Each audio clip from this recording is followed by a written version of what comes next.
this, y'all. Scrappy seemingly responds to Khaotic diss track. I let you slide one time.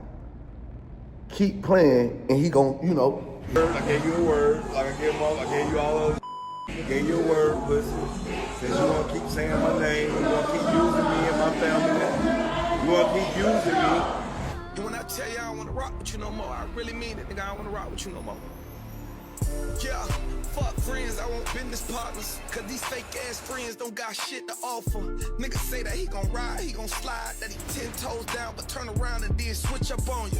Fuck national television, don't be the type to believe everything that they tell you, nigga. If a nigga ever put his hands on me, I promise to God he gon' have to two-step with the devil, nigga. I put blood. The streets of Atlanta had long been a battleground for hip-hop feuds, but nothing could have prepared the city for the firestorm that erupted when Scrappy, the self-proclaimed Prince of the South, found himself on the receiving end of Khaotic's venom. It was a beef that no one saw coming, a clash of egos, reputations, and secrets that had been buried for years. And it all started with a diss track. Khaotic, a rising star in the Atlanta rap scene, known for his bold personality and even bolder lyrics, had never been one to shy away from controversy. But his latest move was different. His diss track aimed straight for Scrappy, hitting him where it hurt the most. The track wasn't just an attack on Scrappy's music, it was a full-throttle assault on his character, his image, and his place in the industry. Khaotic came for Scrappy's throne with everything he had, mocking his rise to fame, his struggles, and even his relationships. There were no punches pulled, no mercy given. Khaotic was determined to expose Scrappy for what he saw as a fraud. But that don't mean you your brother's keeper. Cause Cain killed Abel. Just because Cain wasn't able to do what Abel do. So I gotta still keep my eye on you. Don't try to compete with me, nigga. I ain't your competition. I'm not an op, nigga. I ain't your opposition.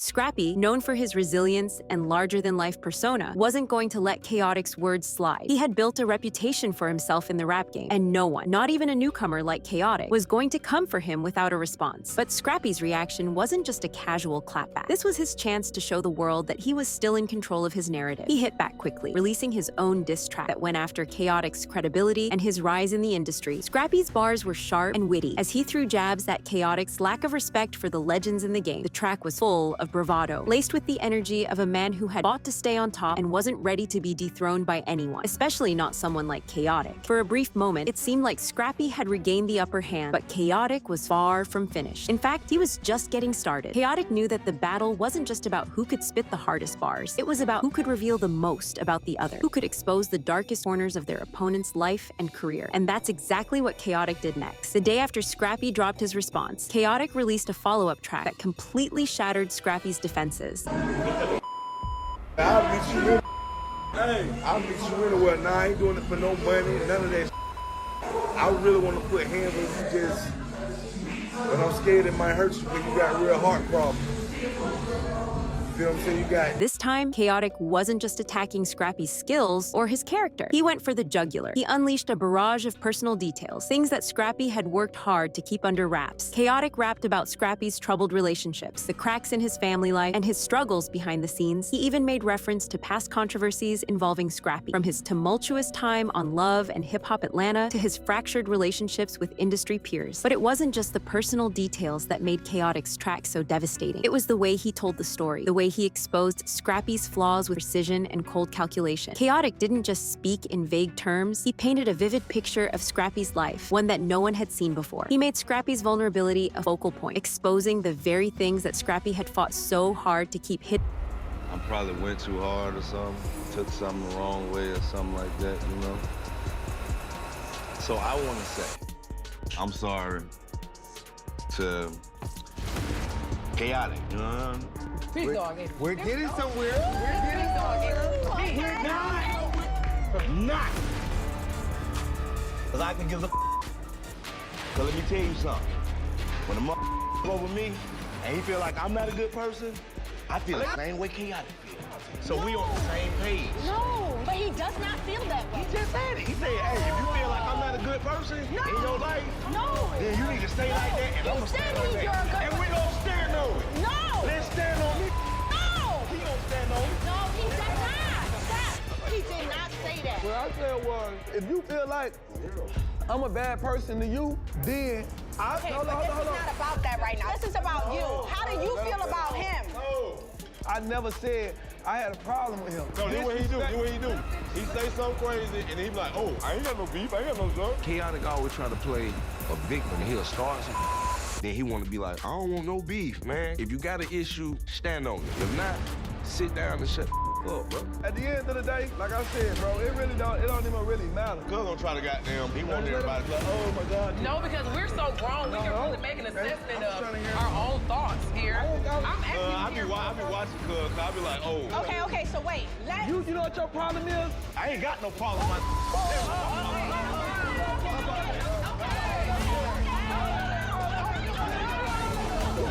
I'll beat your ass.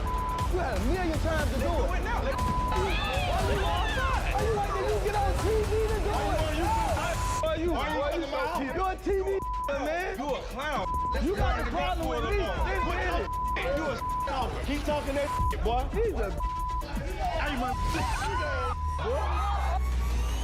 Khaotic's track hit the streets like a bombshell. Word spread fast, and fans were left in shock. They had never seen Scrappy in such a vulnerable light. The once untouchable King of Atlanta was suddenly facing a whole new set of questions. Fans who had once praised his resilience began to wonder if there was more to the story than Scrappy had ever let on. Had Khaotic been telling the truth all along? Social media exploded with debates and memes. Everyone had an opinion. Some rallied behind Scrappy, vowing that Khaotic's personal attacks were low blows. Others, however, couldn't ignore the harsh truths that Khaotic had laid out in his track. For the first time in years, Scrappy's image was being called into question. And it wasn't just Khaotic who was doing the questioning, it was the public. In the days that followed, Scrappy was nowhere to be found. Fans eagerly waited for his next move, wondering how he would respond to this latest attack. But instead of hitting back with another diss track, Scrappy went quiet. It was as if the weight of Khaotic's revelations had left him speechless, unable to defend himself in the same way he had before. But the silence spoke volumes. Scrappy's absence from the conversation only gave Khaotic more power. The streets of Atlanta were now buzzing with the idea that Scrappy had been exposed, that maybe he wasn't the untouchable figure he had once been. Khaotic had not only taken Scrappy down a peg, but had also given the world a glimpse into the cracks in Scrappy's carefully crafted image. In the weeks that followed, the tension continued to simmer. Scrappy was seen less and less in public, while Khaotic's name continued to rise. He had not only won the battle of words, but he had also claimed a psychological victory. The city of Atlanta, once so firmly behind Scrappy, began to shift. There was a sense that the tides were changing, and Khaotic had become the new voice of the streets. But as with any beef in hip-hop, the saga wasn't over. Scrappy had built a career on his resilience, and though he had taken a hit, he was far from finished. The question remained, would Scrappy rise to the challenge, reclaim his throne, and silence Khaotic once and for all? Or had the young upstart from Atlanta truly exposed the cracks in Scrappy's empire, leaving him with nothing more to prove? The battle between Scrappy and Khaotic had become something more than a feud. It had become a defining moment in the landscape of Atlanta rap, and as the story continued to unfold, the world waited for the next chapter in this war of words. Would Scrappy make a triumphant return, or had Khaotic, once the underdog, proven himself to be the new king of the Atlanta rap scene? Only time would tell, but one thing was certain. The streets of Atlanta had never seen a beef like this before.